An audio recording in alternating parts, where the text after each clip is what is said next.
Brother, no, sisinsay tayo ngayon din sa Banaba Center, no? Banaba Center, Batangas City.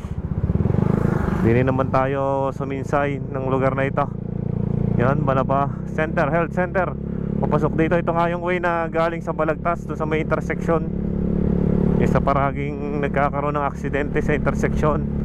At halos bago ang mga daanan ditong gawa, oh. Yan, no?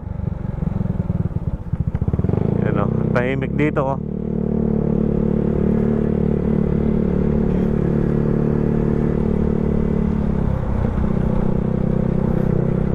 At ang magiging labas natin mamaya mga brother, no, ay doon sa may Banaba West. Dito ay may mga lagusan pumunta doon sa diversion road din.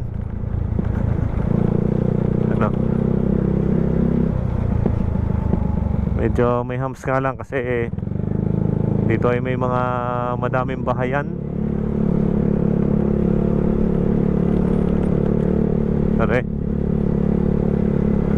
May mga portion lang na nasira na rin ng karsada, oh. Hindi natin alam kung hindi pa ba nagawa yan o nagawa na, nasira na.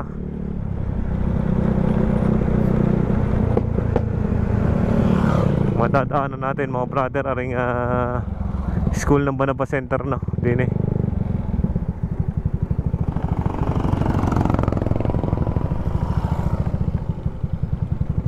Yan, ito yung school ng Banaba Center.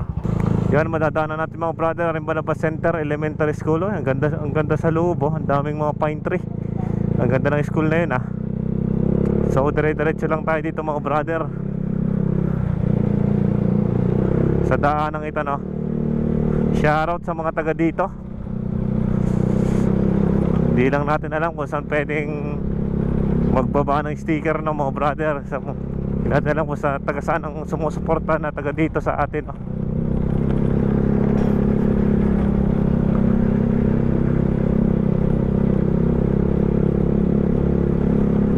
Yan, ang ganda na ng daanan dito. Ang lalawak pa ng mga lupain. Yan, welcome. Dito pala yung Villa Maura. Yan, sa padiretso pang yun. So dire-diretso tayo dito mga brother, no? Maganda sa may Banaba West, sa may diversion road. Yan, no? Ayos na ayos nga din dumaan din eh. Banaba Center. Madami nga lang mga likuan. Kaya dahan-dahan pag hindi kabisado ang daanan.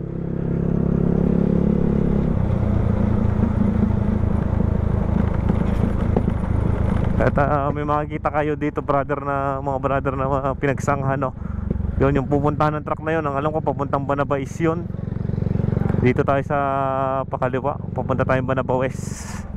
Yan, may makikita kayo din yung madaming mga motor. May mga pagawa ng motor dito eh. Dini din ang kalimitan daan ng mga ano, no? Yung mga ayaw mag-helmet. Yung mga iwas violation, yung mga walang lisensya. Check dito ang daanan. Pagka pupunta sa Banaba West, pwedeng dito din ang daanan nila, no? Yan, no? Pero mas pinipili natin yung dumaan sa mga ganito dahil tahimik. Walang masyadong sasakyan, walang masyadong usok, na nakakapagka-relax ka. Tapos makakakita ka pa ng mga mabiberdeng, malunti ang mga puno, no? Talaga naman nakaka-relax pagka ganyan. Eh ang pag doon ka dumaan sa main road, eh highway na mismo, ang usok, ang init. Napakadelikado pa, lalo na kung makikipagsabayan ka sa mga truck, no? Yan, harinda nga rin, no? Yan, may makikita kayo ditong malaking kaparangan. Yan, basta sunsunin nyo lang ang daanan na to. No, may na doon na kayo sa may Balagtas, no? Yun, parang mukhang may mga pagawaan din ng motor doon, no? Mga nakatago, oh, tago. Ay, may kainan din pala dito. May mga lumian din. Bukid Bites. Yan, no? Bukid Bites this way. Parang ang suwabe maglumi dun, ah. Subukan nga natin yan pagka mga mapapapasyal ulit tayo dito. At isa nalaman natin yan, may mga daanan din dito. At tara na mga brother, ito na yung intersection ng papuntang Pabawan, no? Pasang Pascual. Rin po Batangas City, doon sa Balagtas kanina, sa may intersection ng daan natin doon.